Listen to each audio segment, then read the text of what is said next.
Okay, sementara tu you all boleh tengok nombor 10. Apakah jawapan you all?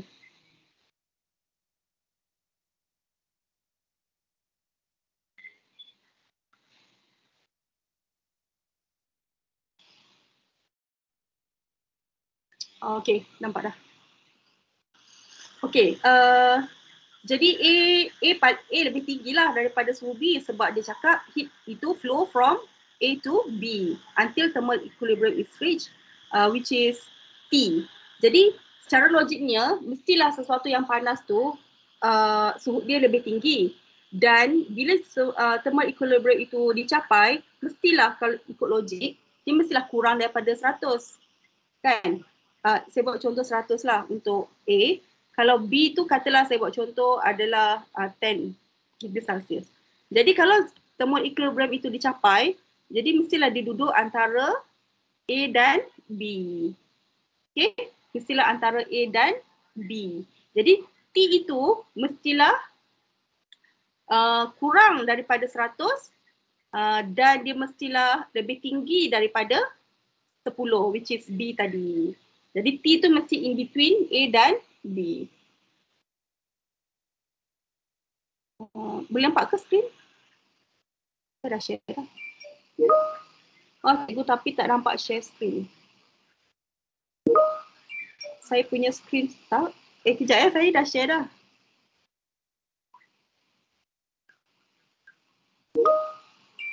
Nampak muka teacher je, kejap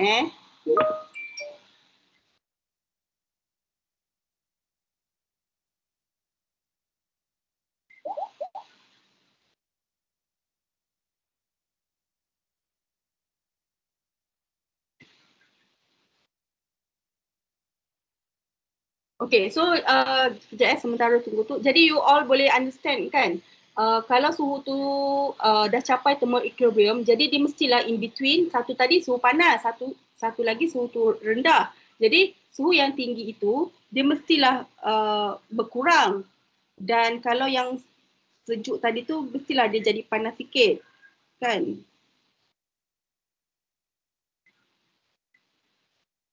Okay, contohnya kita ada kopi yang panas. Lepas tu ada ais kan. Jadi kopi tu bila ais masuk dalam kopi, mestilah kopi tu jadi sejuk sikit, dan ais tu mestilah dia melt kan. Dia suhu dia meningkat. Macam itulah.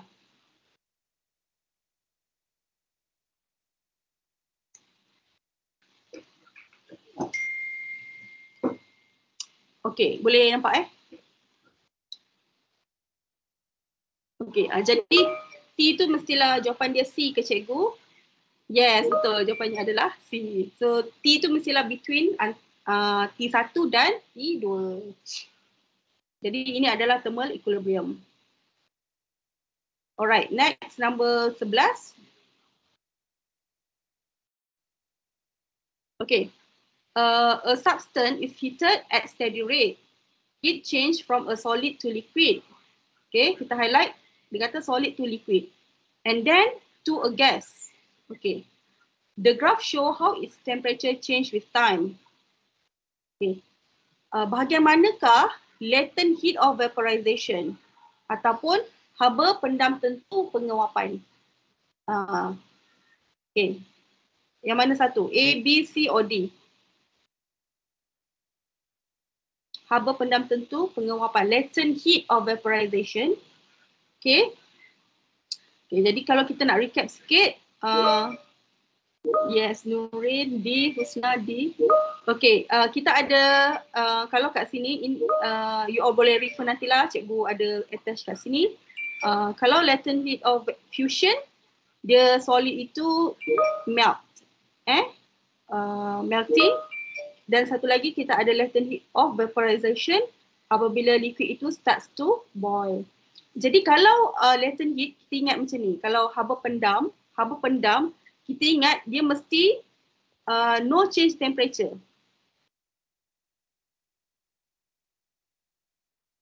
Okay, no change of temperature. Dia constant saja.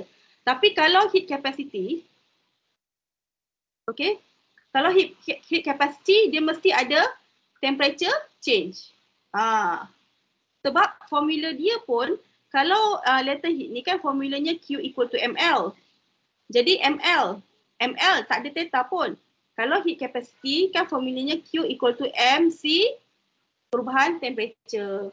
Jadi dia punya formula pun dah berbeza kan. Jadi kita boleh tengok kat sini lah. Kalau soalan tanya haba pendam tentu ataupun latent heat, dia mesti this one. Maksudnya dia mesti tak ada perubahan temperature. Dia mesti constant. Tapi kalau soalan tanya tentang heat capacity, dia mesti ada perubahan temperature. Kalau kita tengok graf kita kat sini, dia dah sebut dah pun daripada awal. Dia daripada solid, okay, solid.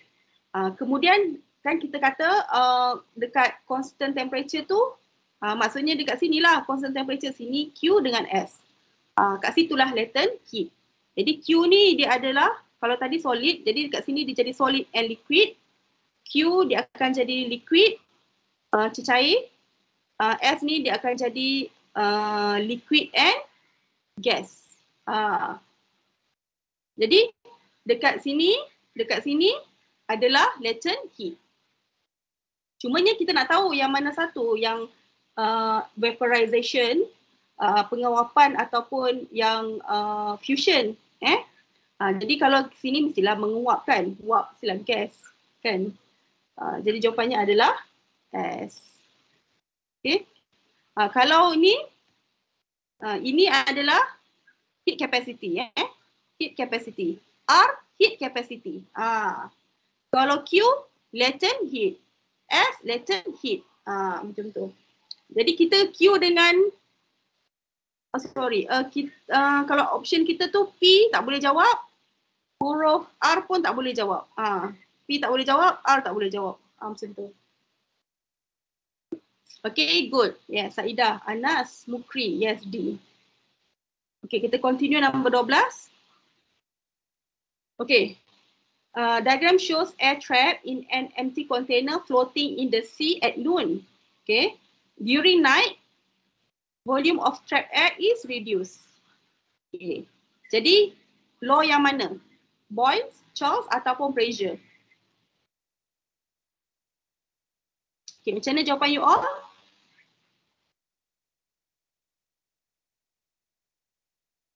Noon dengan volume. Kita ada V. Lepas tu, kita ada dia waktu malam dengan waktu siang. Night and noon. Tengah hari. Jadi ada perbezaan temperature, suhu. So dia V dan T. Jadi V dan T adalah apa? Boyle's ke Charles ke pressure? Yes, Husna, good. Adalah V dengan T adalah Charles law. Kalau Boyle's dia P dan V, pressure law ataupun kita sebut sekarang Gay-Lussac law. Okay, Gay-Lussac law adalah pressure dan temperature. Okay. So jawapannya adalah B. Charles law, V dan T. Okay, next. Nombor 13. Yang manakah gelombang membujur ataupun longitudinal wave? Radio, ultrasonic wave, water wave, light wave. Macam mana? Okay, kalau yes, Husna baguslah, aktif. Alia Umaira. Okay, jadi kalau longitudinal wave ni, dia ada satu je, iaitu untuk your level ni, sound wave. Okay, selain daripada sound wave, dari sound wave adalah transverse wave. Ingat itu je. Okay, longitudinal wave ada satu saja, iaitu sound wave, dan dia punya there's a longitudinal wave, dan selain daripada sound wave itu mesti transverse. Okay, jadi sound wave ada iaitu ultrasonic lah. Ultrasonic wave adalah sound wave. So B. Yes, B, betul. Okay, 14. Okay, good Hasana. Okay, Isha good. Okay, now 14, which of the following characteristic of wave will not change? Not change. Apabila gelombang merambat dari dalam ke cetek. From deep to shallow. Okay, jadi ini adalah refraction of water wave.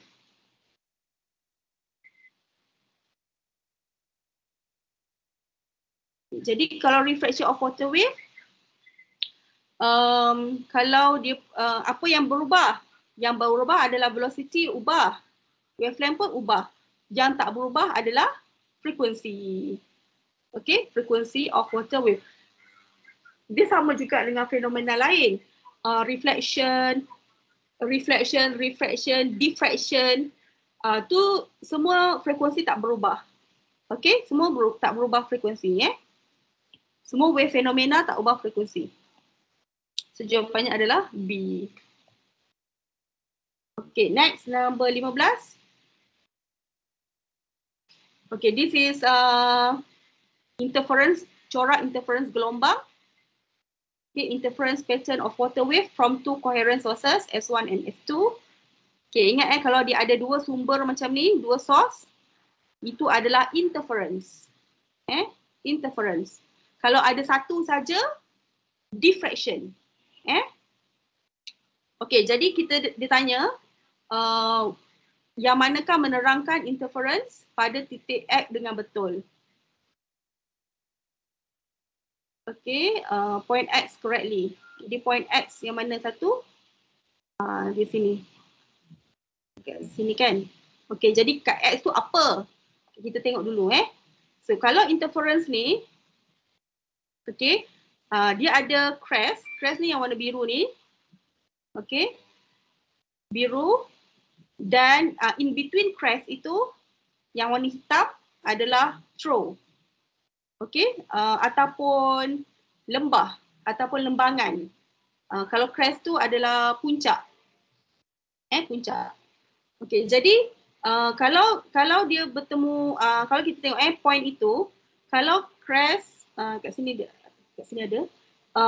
kalau two crest meet crest, maksudnya puncak bertemu puncak.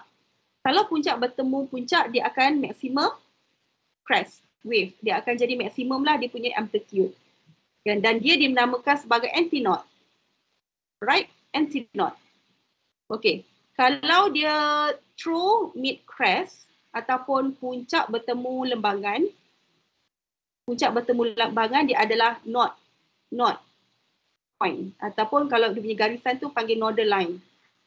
Okay. Antinode tadi, antinodal point. Dan kalau crest mid crest ataupun true pun sama, maksimum juga tapi untuk true lah.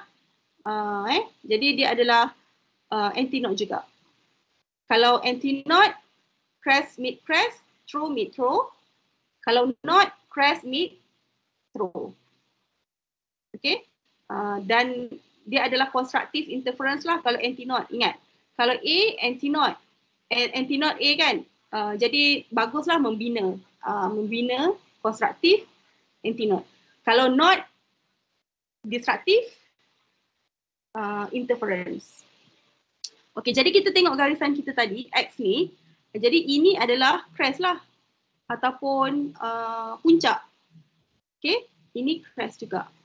Jadi in between dia ada sebenarnya, iaitu ni.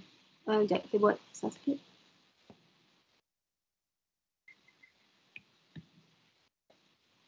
In between crest tu adalah throw. Sorry. Tu. Throw yang warna biru ni. Okay, jadi antara tu semua Allah. Ya, antara tu semua ada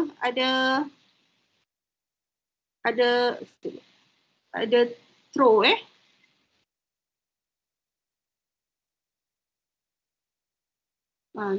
throw. So dekat X tu throw lah. Jadi kita tengok dekat X tu. Dia apa bertemu apa dekat X ni? Throw, meet, throw. Kan, jadi jawapannya adalah yang mana satu? Dia di bawah kan, throw, dia di bawah. Jadi dia mestilah ini tak nak, dia tak nak. So ini bawah, dia bertemu dengan yang throw juga, jadi dia akan jadi maksimum. So jawapannya adalah C. Okay, tu. Dia ada in between tu. Kalau kita sini ada satu, itu yang belah sana. Ini ni.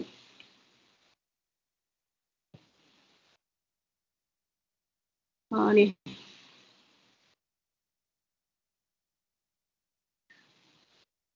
Okay. Ni, throw, meet, throw. Dia kena tambah lah baru dia nampak.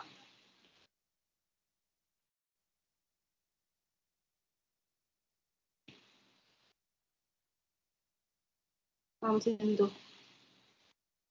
Okay, yang putus-putus tu adalah throw, lembangan. Okay, 15, 16.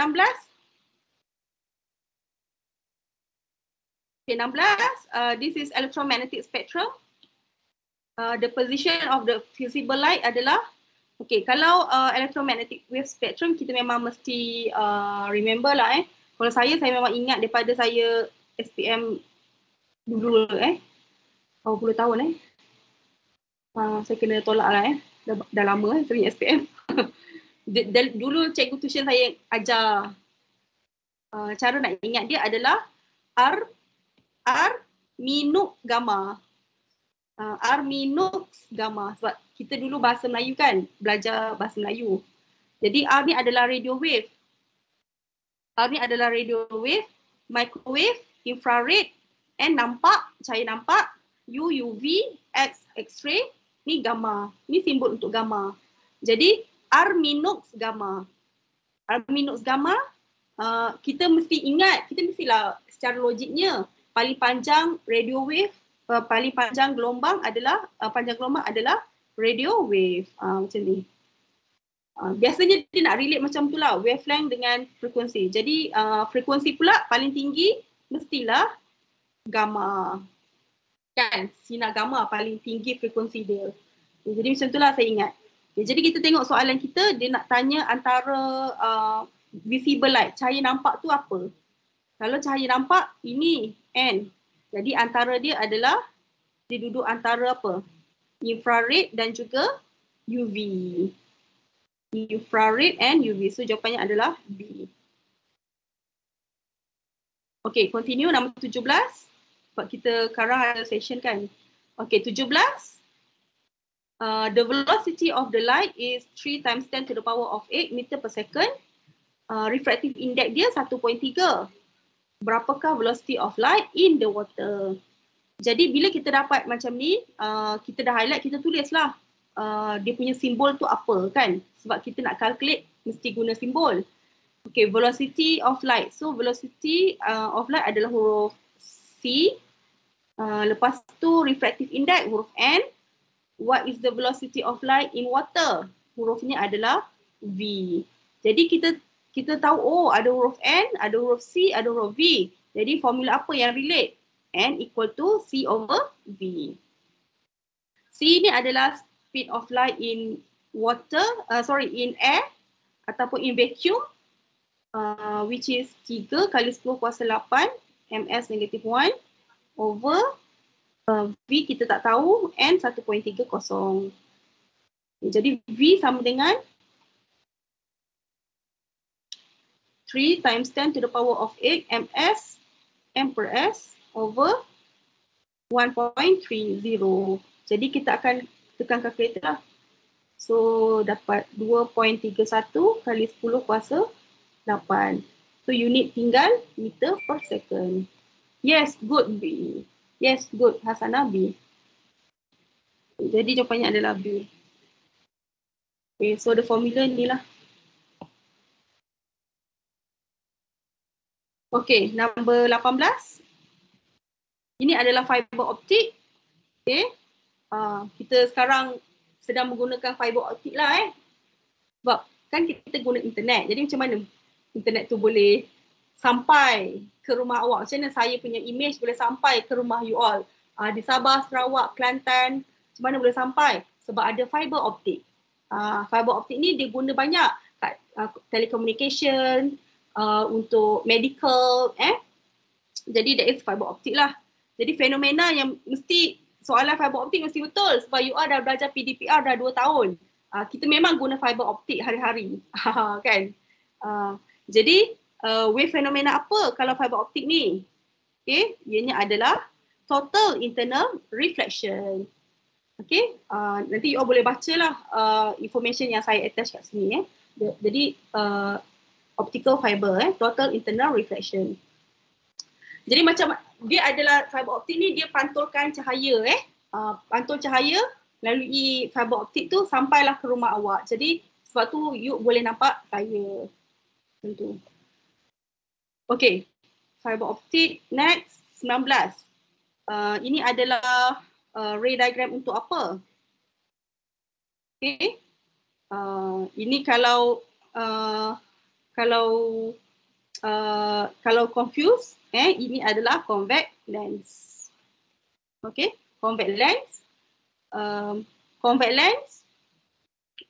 Saya kalau boleh saya nak you all mesti tahu cara lukis ray diagram ni. Macam mana boleh dapat ray diagram untuk lens dan juga mirror.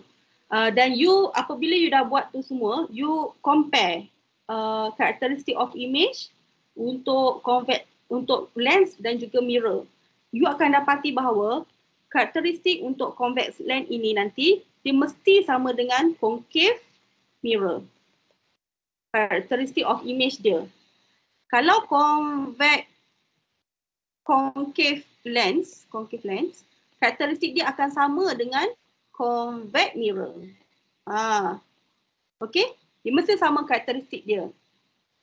Okay, ini untuk membantu you all untuk understand lah, untuk menjawab juga.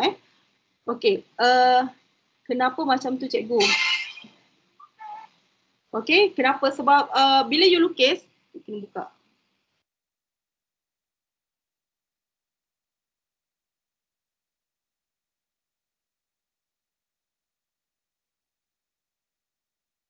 Sekejap. Tengok. Okay, kita tengok yang pertama. Ini adalah convex lens. Kita tengok convex lens. Kalau object at infinity, image dia akan dapat yang pertama ni, object at infinity, image dia akan dapat di terbalik. Real, inverted, diminish. Okay, real, inverted, diminish. Kita tengok pada mirror. Lens, mirror. Sama tak karakteristik dia?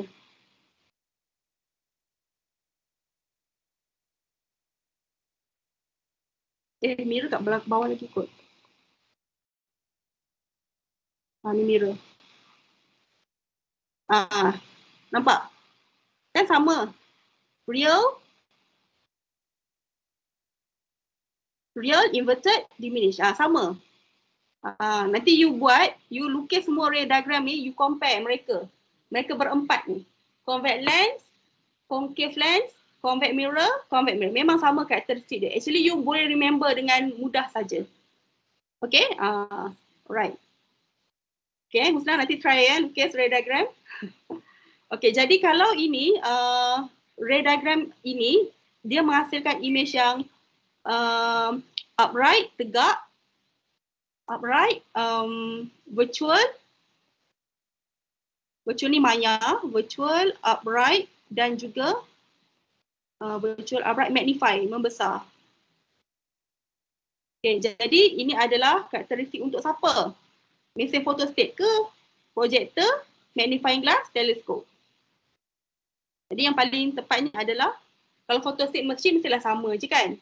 Melainkan kalau you memang boleh adjust photostat machine tu supaya jadi besar kan, tapi normally memang you print you photostat size buku tu dia keluar sama je kan. Jadi that is photostat machine. Kalau projector macam mana? Kalau projector actually dia punya dia punya image tu dia tak dapat magnify, dia tak dapat, dia tak dapat upright, dia terbalik, terbalik untuk projector. Kalau magnifying glass, yes, membesarlah, kita nampak objek kecil, image tu jadi lebih besar. Dan teleskop semestinya bukanlah, teleskop dia ada 2 convex lens. Jadi jawapannya adalah C. Alright, relate dengan nombor 20, teleskop. Which of the relationship between L, FO dan FE is correct for the astronomical telescope at normal adjustment? Normal adjustment maksudnya adalah image yang terhasil itu adalah paling jelas di situ. Normal adjustment, tempat di mana image paling jelas terhasil. Okey, jadi kalau teleskop ni,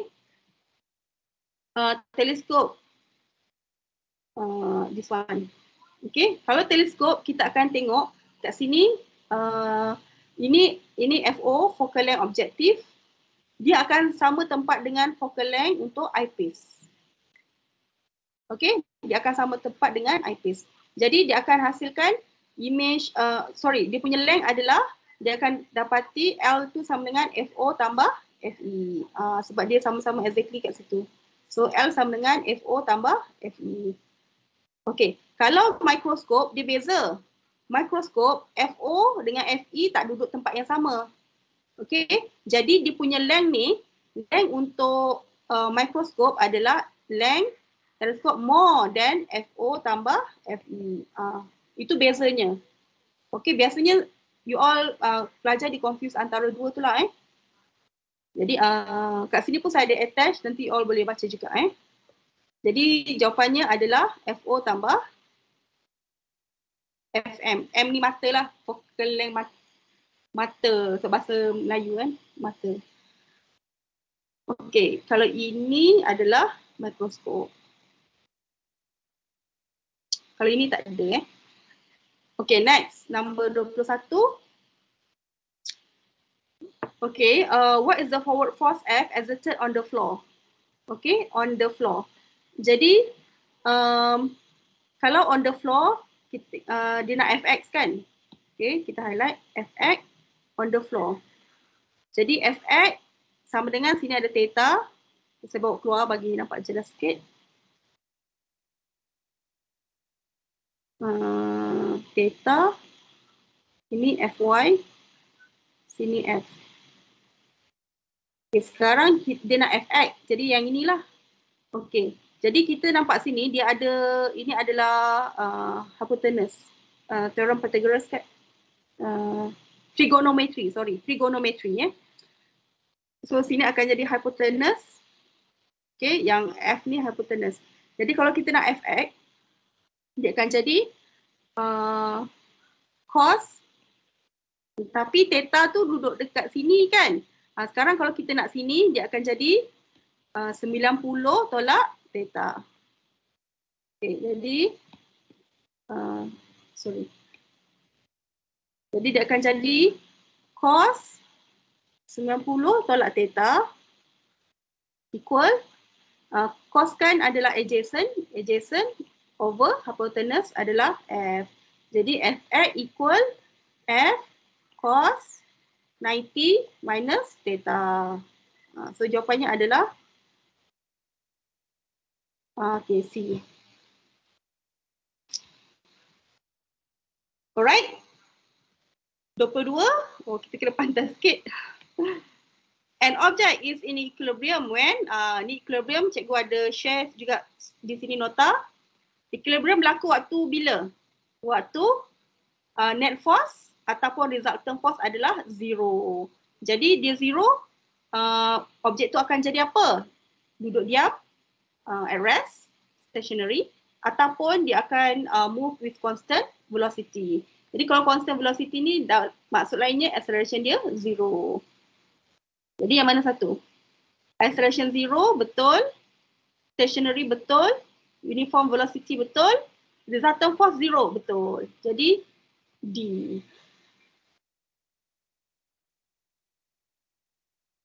Okay, next 23. Alright, so far okay ke? Kalau okay, send sticker.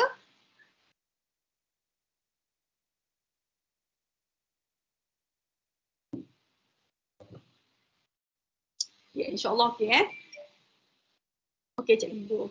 Alright, sebab kita insyaAllah pukul 11.30 kita dengan ada session lain so saya agak pantas sikit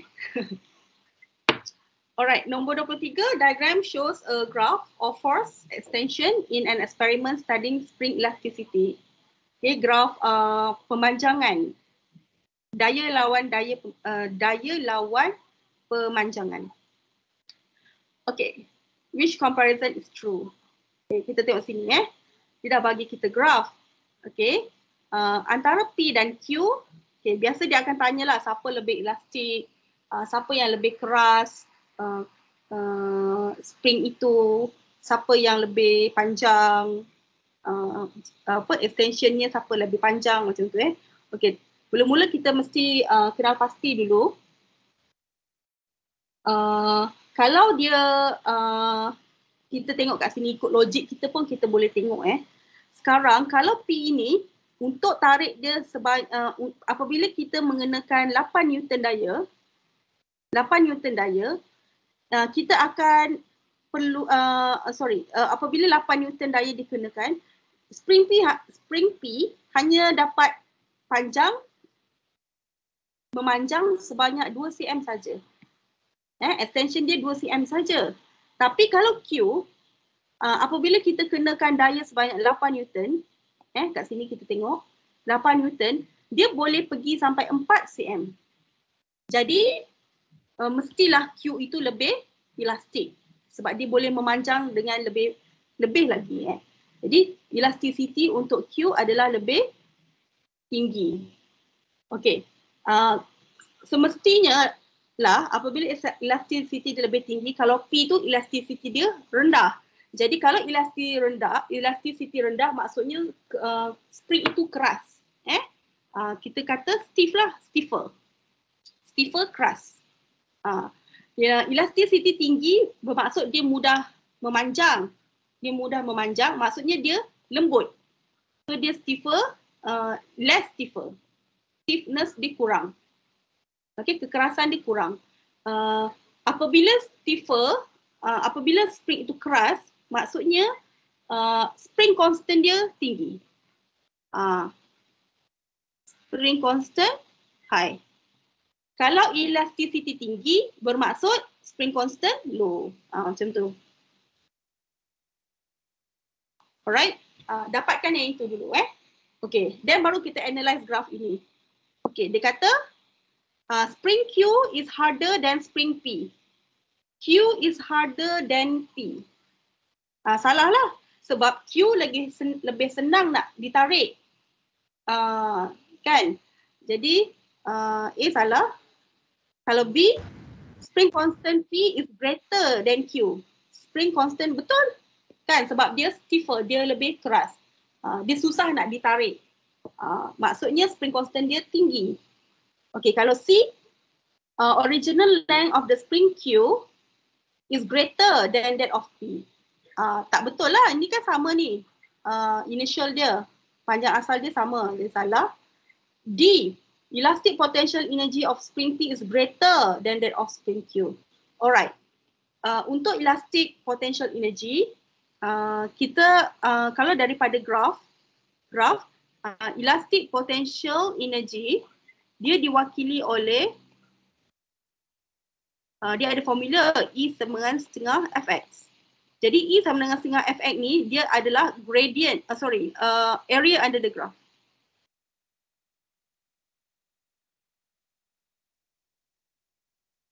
Okay, ia adalah area under the graph.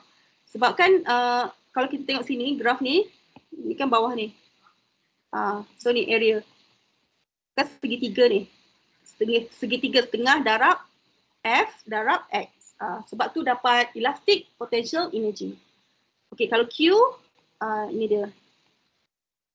Inilah elastic potential energy dia. Okay, dia kata elastic potential energy of spring P lebih tinggi. Ya ke? Kita kira lah. Kira area under the graph untuk P. Kalau P setengah F 8 X 2. Okay, cancel dapat 8.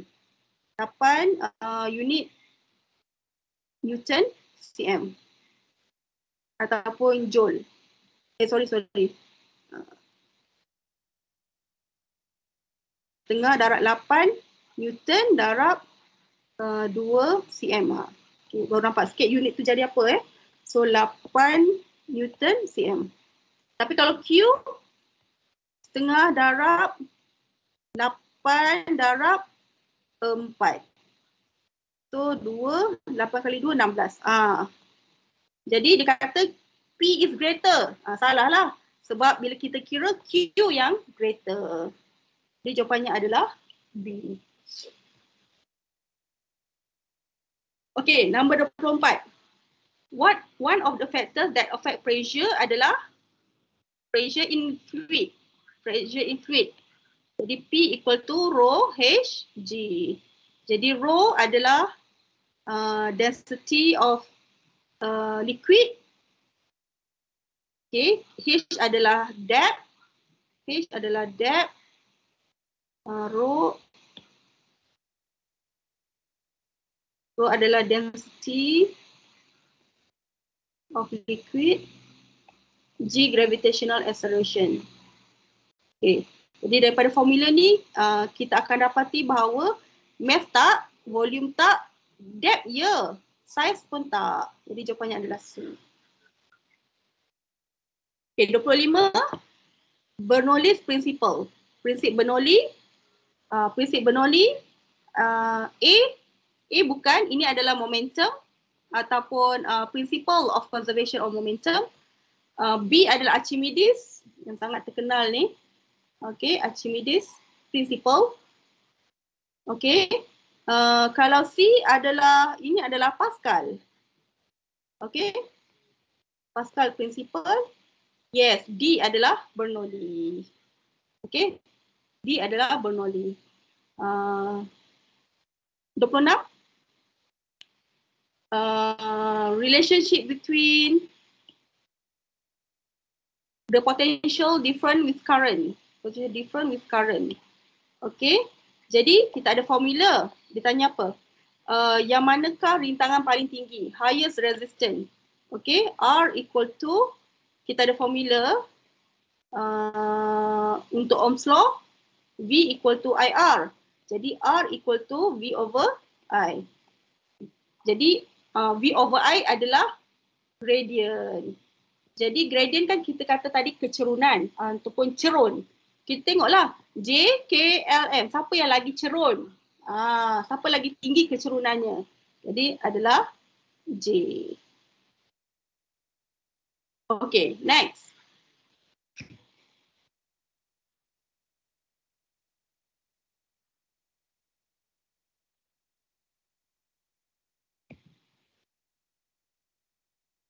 Okay. Which pair of the voltmeter reading is correct when the resistance of the rheostat is reduced? Okay. Okay, kita ada V1, V2. Sekarang rheostat ni adalah X ni. X ni adalah rheostat. Okay, sekarang dia kata reading rheostat ni berkurang. Resistance dia berkurang, rintangan dia berkurang. Jadi apabila rintangan tu berkurang, kita ada V sama dengan IR. Okay, jadi V ni hubungannya dengan R adalah directly proportional. Jadi kalau V tu berkurang, kalau R tu berkurang, V pun berkurang. Jadi sini berkurang, mestilah V pun berkurang. Jadi V1 macam mana? V1 mesti berkurang, yang lain kita buang, berkurang. V2 jadi macam mana? Kalau V1 ni dia dah kurang dekat sini, dia dah kurang kat sini. Sekarang kita punya voltage ni sama, constant. Jadi dia akan di-cover oleh Y. Y ni lah yang ambil banyak nanti. Okay, sebab voltage dengan voltage dan current dia masih sama dalam circuit ni. Jadi V2 akan bertambah. Okay, B. Okay, next, 28. Okay, ni ohmic conductor, V dan I. Jadi kalau ohmic conductor, V is equal to IR, kan? So voltage adalah directly proportional dengan I, dan resistance tu adalah R. So C. Okay, 29.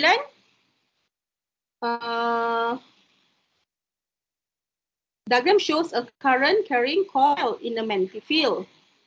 Which diagram shows the pattern of the magnetic field produced? Okay, senang saja. Ingat kalau ada bateri, okay, maksudnya kita mesti guna Fleming's left hand rule. Kalau bateri guna Fleming's left hand rule. Kalau tak ada bateri, okay, kita mesti guna Fleming right hand rule. Ini adalah induced current. Okay, ini induced current. Tapi kalau bateri, maksudnya di current yang biasalah, current carrying conductor ataupun current carrying coil. Okay, jadi macam mana kita nak tahu? Kita tengok current dulu, buat macam ni dulu, current masuk, pergi sini, pergi sini, pergi sini, pergi sini, turun. Completekan dia dulu. Okay, lepas tu macam mana cara nak tahu dia tu pergi mana kan? Mengikut option A, B, C, D ni. Kita pergi ke, kita tengok dekat sini. Sini. Okay, saya tulis A lah. Dekat A tu. Maksudnya current tu ke depan Jadi kita guna Fleming's left hand rule. Okay, sebab ada bateri, ni bateri. So left hand rule. Okay, jadi kita buatlah, kalau thumb kan force, jari telunjuk menunjukkan south, jari hantu adalah current. Jadi sekarang, kalau you all boleh nampak tangan saya, current tu pergi depan, ke depan macam tu. Okay, sekarang north to south kan? North to south tu maksudnya ke sini lah. Jari kita mesti ke sini, ke kiri, jari telunjuk pergi kiri, current pergi depan. Jadi kita kena pusing ke depan macam tu. Okay, so kita akan dapati bahawa kita punya thumb ni turun bawah. Thumb turun bawah. So maksudnya force tu ke bawah. Okay, kita tengok belah sini pula.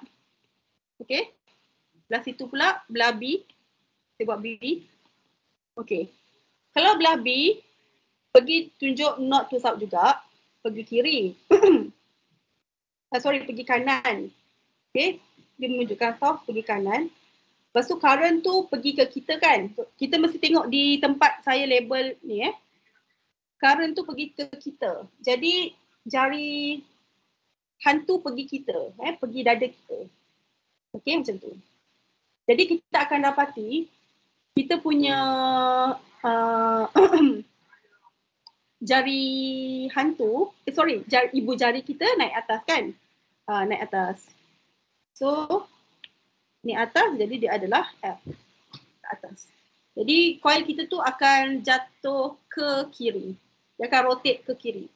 Anti-clockwise. Okay, jadi yang mana satu betul? A, B, C, D.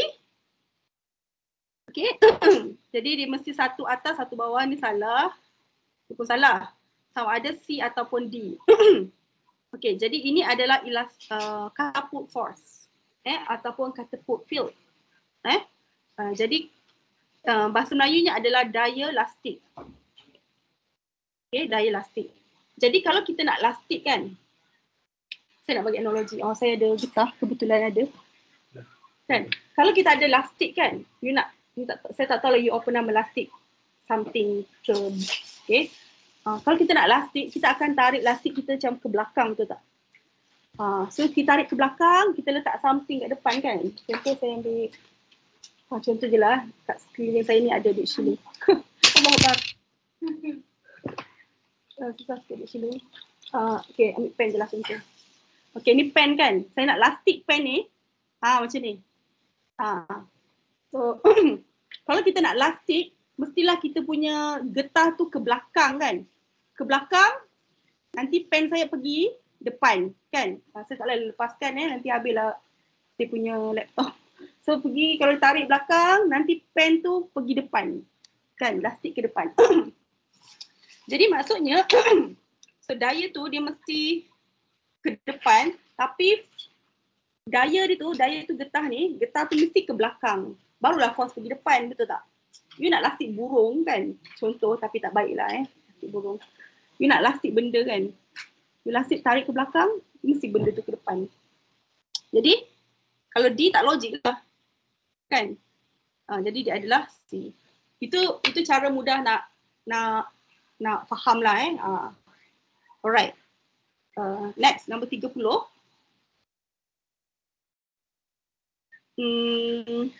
What is the bar magnet is moved towards a coil. What is the magnetic polarity at both end of the solenoid X dan Y? Okay, jadi ini adalah Lenz law. Okay, ini adalah Lenz law. Lenz law states that induced electric current always flows in such a direction so as to oppose the change or motion causing it. Apa maksud dia? Cerita mudah dia adalah Lenz law ni cakap kalau ada sesuatu yang nak masuk, sesuatu yang nak masuk, contohnya ni bar magnet bar magnet ni dia nak menghampiri solenoid ini, dia sekarang north kan, ujung dia north ataupun utara ni. Jadi Y ni dia takkan benarkan, dia always oppose. Dia sentiasa menentang kan. Jadi kalau dia nak masuk sini, ini adalah north. Jadi apakah pole yang sesuai untuk menolak dia? Jadi kalau sini north kan, so mestilah sini pun north juga, barulah north dengan north repel. Itu maksud Lenz. Kalau nak masuk dia tak bagi. Tapi kalau dia nak tarik keluar, sekarang dia north kan.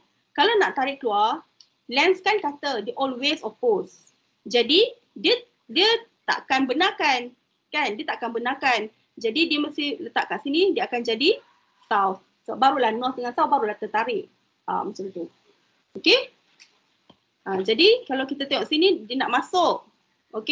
Tapi dia akan oppose. Jadi sini akan hasilkan north. Jadi C2 north adalah mestilah south. Jadi jawapannya adalah Y north south B. 31. The most suitable for transmission of electricity by a national grid network system.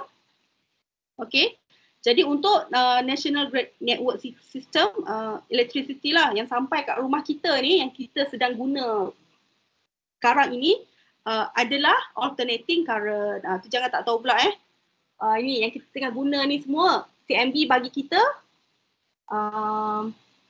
alternating current.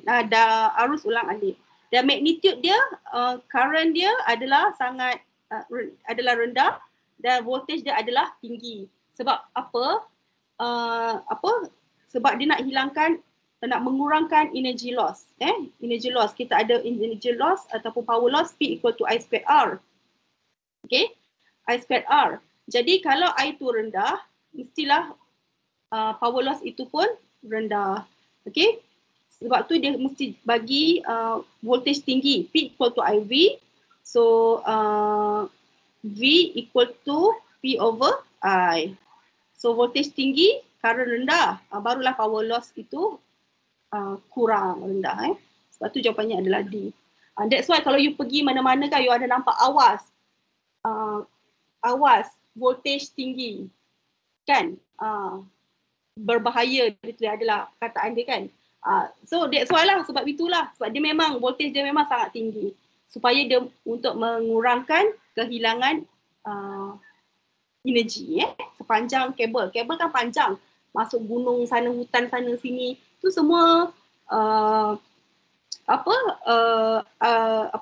jauh kan, jadi transmission tu voltage dia tinggi lah. Alright, nombor 32. Sorry lah, saya a bit fast diagram shows circuit consists of a diode and bulb connected to a dry cell. Sekarang bulb ni tak menyala. apa yang patut kita buat. Jadi kalau kita tengok sini memanglah tak menyala kan. Ini on. Sebab ini dinamakan sebagai reverse bias. Okay, reverse bias. Pincang songsang. Jadi bila pincang songsang, dia punya sikit tu tak complete lah. Tak complete. Sebab salah, dia punya susunan ni salah diode ni. Jadi tak complete. Sikit. Sebab tak nyala. Jadi apa patut kita buat? Reverse the connection of the diode. Okay, tiga. Sikit lagi. Tiga. Okay, ini Maltese cross will be deflected pergi mana? Ini elektronik Okay, jadi senang juga kita guna Fleming's left hand rule sebab dia ada current. Sebab kan ini adalah cathode ray Maltese cross tube. Maltese cross tube mestilah ada current yang mengalir. Jadi kita guna Fleming's left hand rule. Okay, kita north to south pergi sini. Okay, jadi pergi sana lah macam tu. North to south pergi kiri jari kita. Current tu pergi mana? Okay, sekarang kita tahu current tu mestilah datang daripada depan pergi belakang kan. North to south, current tu pergi ke dari depan sana datang ke kita kan. Itu current. Itu adalah elektron. Elektron yang mengalir kan. Cathode ray kan adalah elektron kan. Okay, jadi dia north to south. Jadi kita punya pengaliran elektron adalah bertentangan dengan current. Jadi elektron tu ke kita, jadi current tu ke depan. Jadi tangan kita jadi macam ni. North to south, current ke depan, so kita akan dapati shadow tu akan pergi M ni atas. Kita punya thumb tu adalah shadow. Okay, shadow yang deflected. M. Okay, ini cancel. 3, 4. The number of turn of the output terminal pair of transformer, yang mana satu yang betul, yang hasilkan 12 volt. Okay. Jadi, kita ada formula VP per VS over equal to NP per NS. Jadi you kira lah dekat ini adalah V primary, N primary 20, V primary 6 volt, V secondary 12 volt. Ni dibagi N primary 20, N secondary tak tahu. Okay, jadi you kira.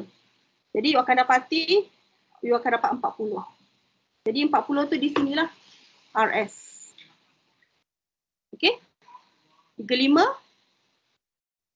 Ini adalah CRO. Apa akan berlaku apabila diode P diode is inverted? Invert. Sekarang kalau invert, maksudnya ini pergi sini ni macam ni. Okay. Jadi pula macam ni. Okay, apa akan jadi? Buang. Okay, jadi kita alihkan current. Pergi sini. Kata lain positif, ni negatif. So boleh lalu tak? Ni terbalik, ni reverse bias. Kalau reverse bias tak boleh mengalih current. Okay, kalau patah balik pula, sini positif, sini negatif, sini turun. Ni boleh, dia boleh lalu, bagus, boleh. Tapi sini tak boleh. Kan? Jadi jawapannya adalah C. Okay, 36, sikit lagi. The resistance of the thermistor decrease as the surrounding temperature decrease. The resistance decrease as the surrounding temperature rise. The bell will ring when the potential difference across resistor R is 4 volt. What is the resistance of the thermistor? Okay, ini adalah bab transistor. Jadi kita ada formula, kalau pengiraan untuk transistor tak banyak, ini dan ada satu lagi, the amplification saja. Jadi kalau kita nak kira current flow, okay, dia pergi sini. Okay, apa yang mesti kita tahu, sini jumlah dia 6 volt. Okay, kalau situ 6 volt, potential divider punya konsep. Okay, sini 6 volt, jadi kat sini dia akan jadi, dia bagi tahu 4 volt kan? Sini 4 volt. Okay, kalau sini 6 volt, sini 4, ini kan parallel, sini dengan sini parallel. Jadi kalau sini 6 volt, jumlah di sini mesti 6 volt juga. Jadi kalau sini 4 volt, jadi sini akan jadi 2 volt. Macam tu. Okay, jadi macam mana nak kira dia punya resistance of thermistor yang ni? Okay, kita tahu current, ini kan series. Ini series circuit. Jadi kalau series circuit, current dia sama. Kita ada formula V equal to IR. Jadi current dia sama. Jadi I equal to V over R. Okay, jadi kita buat ratio. Jadi V, kalau V terminal, V thermistor, ni saya buat T V thermistor over R thermistor, mestilah sama current dia dengan pada resistant ni Jadi V resistant over R resistant. Okay, jadi V thermistor 2 volt over R thermistor tak tahu equal VR 10 kali 10 kuasa 3 ohm, 10 kilo R dia adalah, terbalik. VR dia 4 volt over 10 kali 10 kuasa 3. Macam tu je. Jadi you kira lah.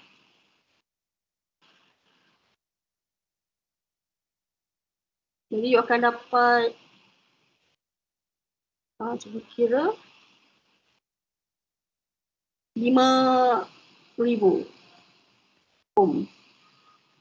Okay, jadi kita guna formula VT over RT equal to VR over RR. Ataupun nanti kalau dia nak yang ni pula, ini pun boleh juga kita guna. So katalah saya buat ni VA Jadi VA over RA. RA tu adalah R total lah. R total yang thermistor dengan sini. Okay. Next. Determine the radioactive rays that emitted in each state of the above series decay. Okay, jadi dia melepaskan, memancarkan alpha ke, alpha particle ke, beta particle ke, kita tengok sini. Sini dia 21884. So dia akan jadi 42 helium kalau alpha. Kalau beta, kosong, negatif, 1. Jadi kalau beta, kalau helium dia akan kurang 42. Kalau beta dia akan tambah 1. Okey, jadi kat sini kita akan tengok dia alpha. Sini dia punya proton number dia masih sama. Dia punya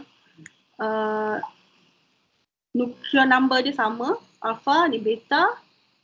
Ni beta, ini adalah alpha. Sebab 4 jadi 10 kurang 4, ni kurang 2. Jadi alpha, beta, alpha. Okey, 38. Yang mana satu yang chain reaction control rate, kadar tindak balas berantai dalam nuclear reactor dikawal oleh ni pengetahuan rod boron Ni pun saya ada attach, nanti you all boleh baca lah. Okay. Light energy exists in the form of energy packet. Energy packet namanya adalah photon. Right. Dan last sekali, which of the following metal does not emit electron? When a photon with a frequency 1.304 times 10 to the power of 14 Hz is irradiated on its surface. Okay, jadi ini ada kaitan dengan threshold frequency ataupun frekuensi ambang. Okay, yang mana is the minimum frequency required to produce photoelectric effect. Jadi kalau dia kurang daripada itu threshold frekuensi itu, frekuensi ambang, dia tak akan melepaskan elektron. Jadi ini boleh lepas, ni boleh sebab lebih rendah. Tapi platinum tak boleh lah sebab dia dah melepasi dia punya threshold frekuensi dia lebih tinggi daripada ni.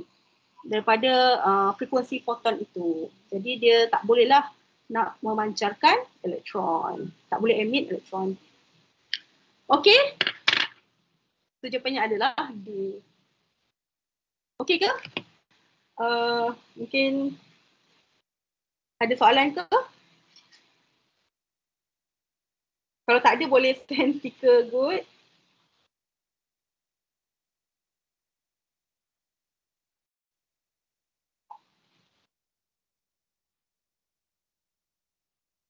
Cikgu boleh ulang nombor 35. Okay. Sekejap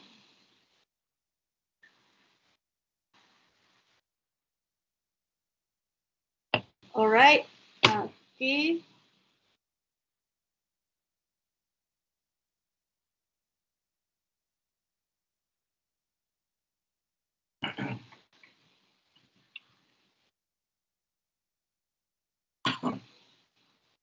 Okay, nombor 3 berapa? 35. Sementara kita tunggu kita punya jemputan ceramah jemputan. Okay, kalau 35 ni, okay, sekarang dia kata baca. Oh, sorry, saya tersilap Which of the following traces is correctly displayed on the OSK and diode P is inverted? Oh, diode P saja. Sorry Oh, thank you Alia. Diode P saja. Kalau diode P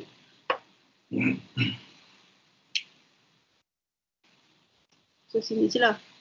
So positif, negatif. Okay, dia lalu sini, sini, sini tak boleh. So 0. Okay. Kalau dia patah balik positif, negatif. Jadi positif, okay, boleh lalu, tak boleh lalu. So kosong lah. Boleh ke Alia? Maksudnya dua-dua tu reverse bias.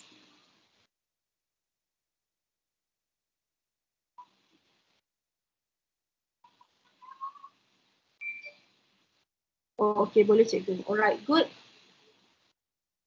Okay, kalau ada apa-apa soalan boleh tanya lagi.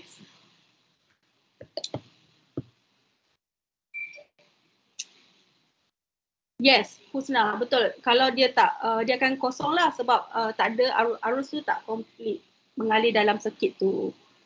Jadi mesti forward bias. Connection diode tu mesti betul. Okay.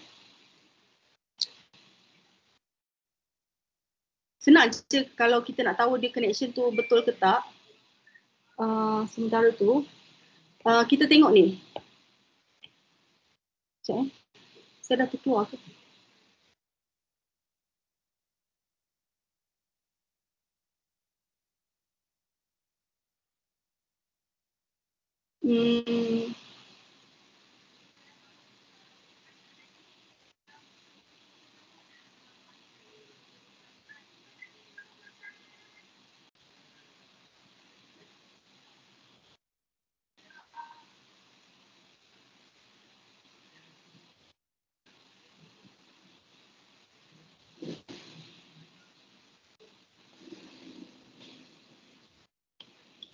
Okay, senang je kita nak tahu macam mana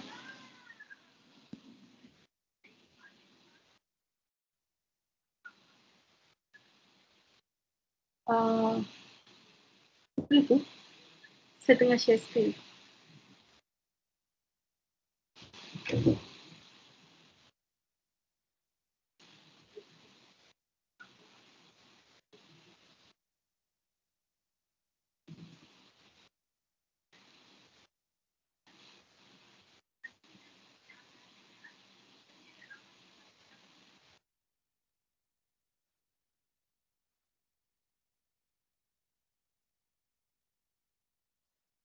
Okay, kejap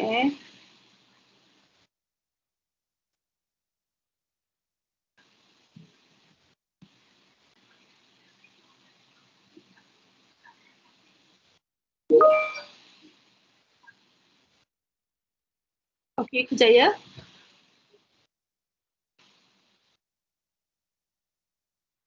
Saya share screen dia lambat.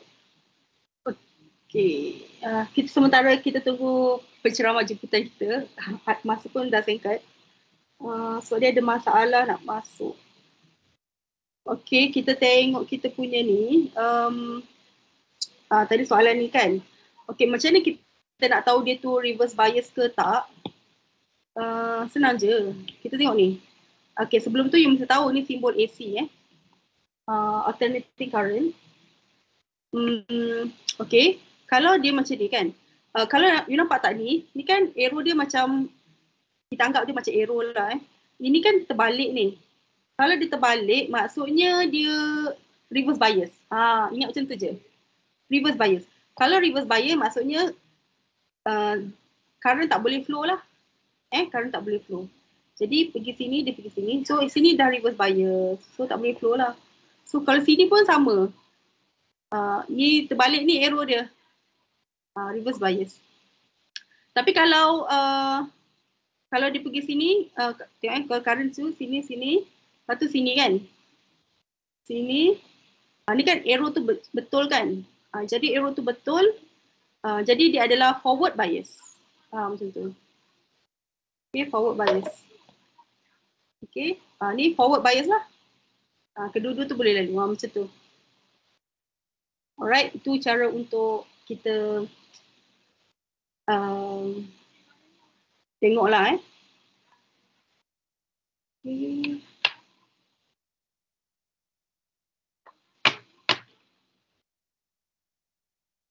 Saya tak tahu Syairah dah masuk ke Syairah?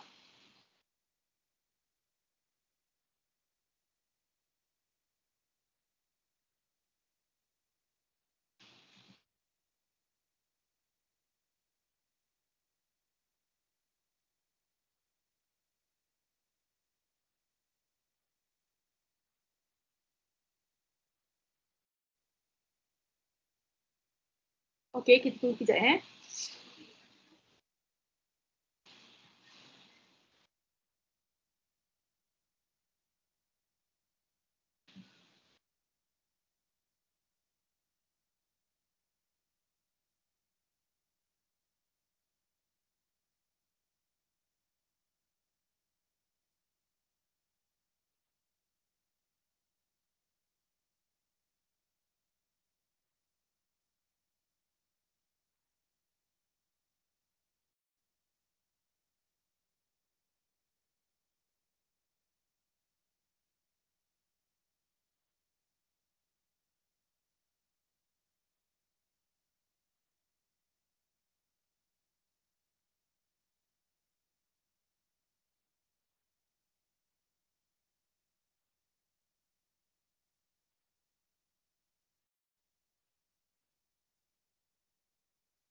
Kejap kita punya dia ada masalah internet. Kejap sikit.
Okey, nampaknya kita punya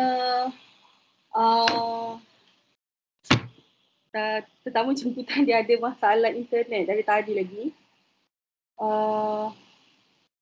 Okey, sekejap.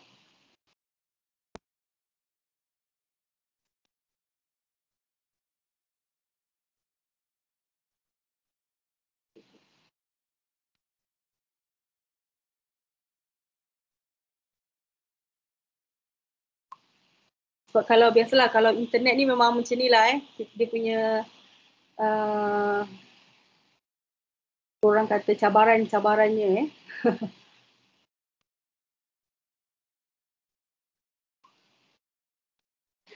Okey, saya rasa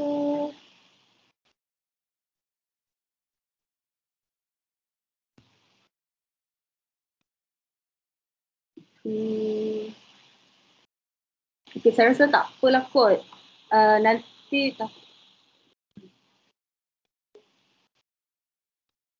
Dia sedang berusaha juga nak masuk.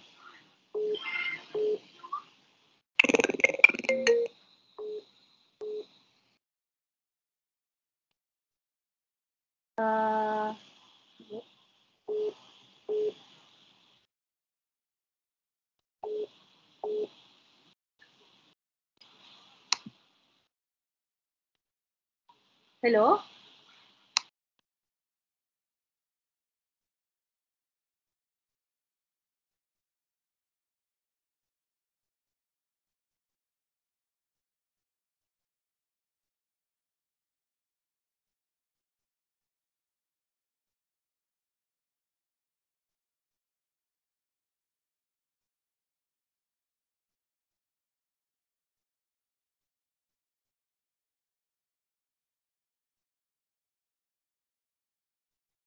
Syairah, awak dah ada ke?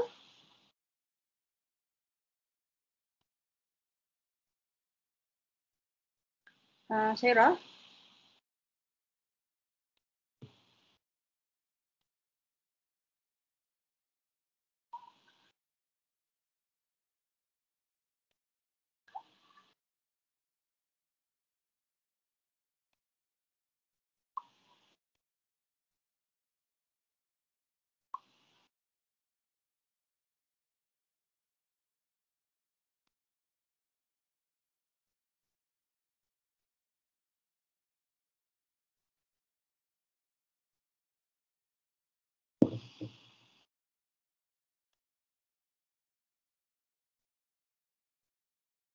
Alright, saya rasa nampaknya kita tak dapat bersama lah kesian pula dia dah berusaha nak masuk tapi tak dapat juga.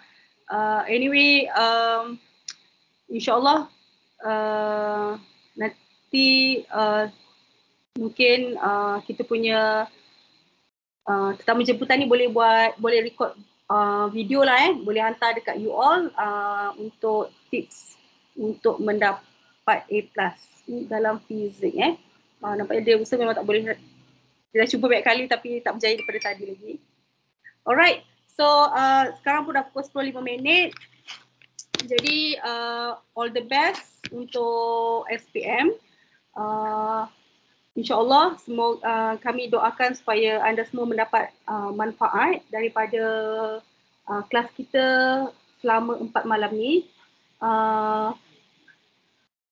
Dan selepas ni pun kalau pelajar-pelajar semua kalau ada soalan nak tanya, tak ada masalah boleh je tanya cikgu kat dalam grup tu ataupun nak PM cikgu pun boleh, tak ada masalah Okay. Dan kita harap semoga semua pelajar dapat skor, dapat target A+, mencapai target lah untuk SPM nanti insyaAllah. Jadi kita pun nak mohon maaf kalau ada segala kekurangan dan kelemahan daripada pihak kami dan Cikgu Hafiz. Jadi mungkin Cikgu Hafiz nak say something?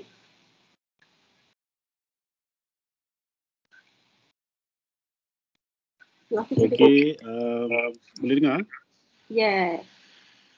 Pertama sekali nak ucapkan terima kasih lah kepada semua peserta sebab join session kelas yang kami anjurkan ni.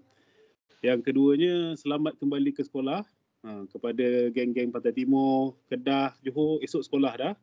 So selamat kembali ke sekolah dan juga all the best for your SPM lah. Semoga semuanya dapat A+ untuk fizik insyaAllah. Okay, alright. Thank you Cikgu Hafiz. Sekali lagi, kalau ada segala kekurangan, saya pun nak cakap pun. So, saya sambil tu mesej dengan pelajar ni, dia macam Fras sangat tak dapat join you all. Okay. Kalau segala kekurangan dan kelemahan tu semuanya daripada cikgu sendiri dan cikgu Hafiz. Dan yang baik-baiknya itu semuanya daripada Allah SWT. Dan jangan lupa walaupun kita punya result tak bagus, SPM trial baru ni mungkin tak dapat yang you all target, tak lulus lagi, tak dapat A lagi, tak apa. Kita ada masa lagi insyaAllah dalam sebulan lebih ni untuk kita berusaha. Itu yang penting, jangan putus asa. Jangan putus asa. Banyak-banyakkan berdoa kepada Allah Ta'ala dan semoga kejayaan itu semua milik anda semua. Sekejap. Syairah ada dah ke?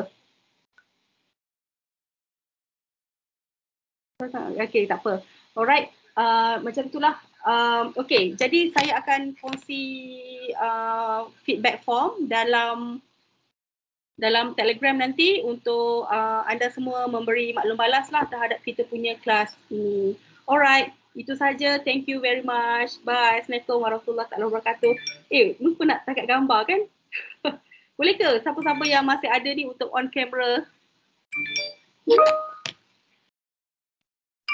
Kesegan malam. Okay, thank you. Bye. Farisha, D, Nur Atika Maisara, Farid, Abdul Jalil. Ya, thank you cikgu, halalkan segala ilmu ya. Syasmin, Rania, Akmar.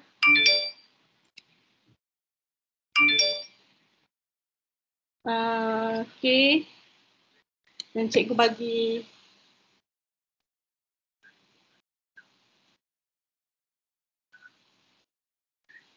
thank you Iza, Mira, Nisa.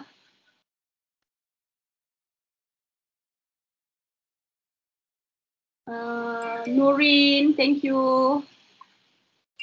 Okay, boleh isi maklum balas form Amni Firzana, bye. Zakia Soleha, A+ ya Zakia. InsyaAllah. Fatin Zulaika, Umar Daniel, Nurul Hasana. Okay, bye. Thank you. Hani, Saranghe.